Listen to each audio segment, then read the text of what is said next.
Assalamualaikum sahabat muslim. Kembali lagi bersama Fakta Islam.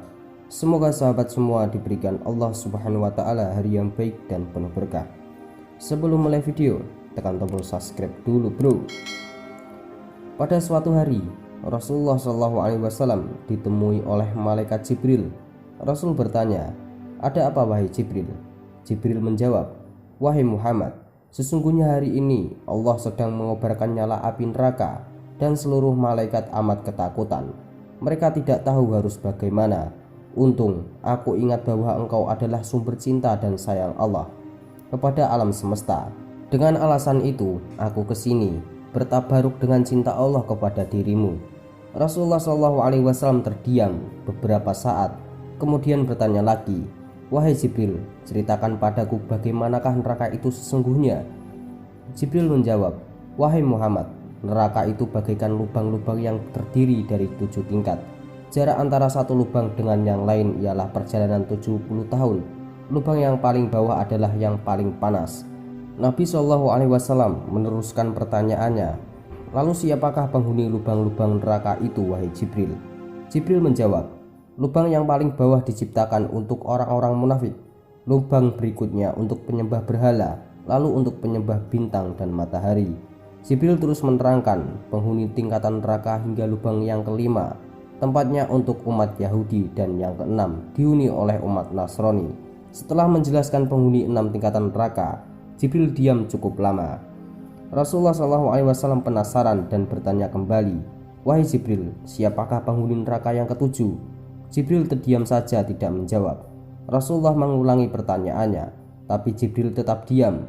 Rasulullah tambah penasaran dan mendesak Jibril agar dijawab pertanyaannya. Akhirnya Jibril pun berkata, "Umatmu wahai Muhammad, mereka itu para pelaku dosa besar di kalangan umatmu, yang dimana sampai mereka mati belum sempat bertaubat." Mendengar jawaban Jibril, Rasulullah SAW langsung jatuh pingsan. Jibril merangkulnya dan meletakkan tubuh baginda di atas pangkuannya. Tak beberapa lama, Rasulullah sadar dan langsung menangis, bersimbah air mata dengan tersiisak-isak. Rasulullah mempertegas pertanyaannya, "Wahai Jibril, apakah benar ada di antara umatku yang masuk neraka?" Jibril menjawab, "Benar wahai Muhammad, pelaku dosa besar di antara umatmu yang belum bertaubat." Setelah itu Rasulullah langsung menghadap kiblat dan sujud kepada Allah dalam isak tangisnya.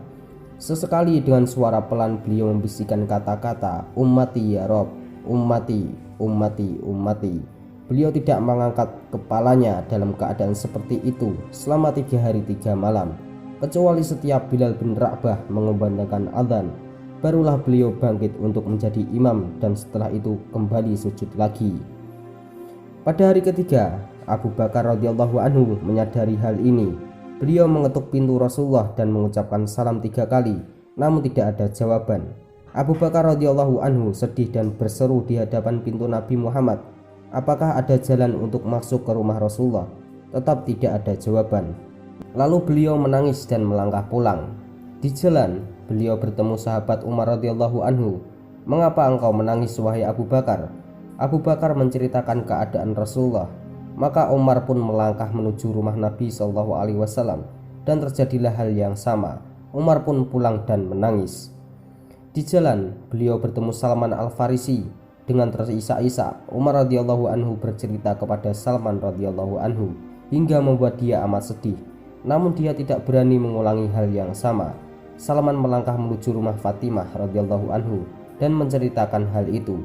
Setengah berlari, Fatimah radhiyallahu anhu menuju rumah ayahnya dan mengetuk pintu sambil mengucapkan salam. Mendengarkan suara lembut putri tercinta, sejuklah dada Nabi Muhammad SAW. Rasulullah bangkit dari sujud dan membuka pintu. Alangkah terkejutnya Fatimah melihat beliau yang amat kurus dan pucat. Fatimah memeluk beliau lalu menangis, "Wahai ayahanda, apa yang terjadi? Mengapa engkau amat sedih seperti ini?" Rasulullah SAW kembali menangis dan berkata dengan suara lirih, "Wahai Fatimah, belahan jiwaku, bagaimana mungkin aku tidak sedih sedangkan Jibril mengatakan akan ada kelak di antara umatku yang akan masuk neraka." Itulah kisah ketika Nabi Muhammad SAW mengetahui pintu neraka ketujuh, dan pintu ketujuh itu ternyata akan dihuni umat Nabi Muhammad SAW. Semoga kita dijauhkan dari siksa neraka. Semoga kita dipertemukan di akhirat kelak, di surga kelak bersama Nabi Muhammad SAW. Allahu a'lam bishawab. Wassalamualaikum warahmatullahi wabarakatuh.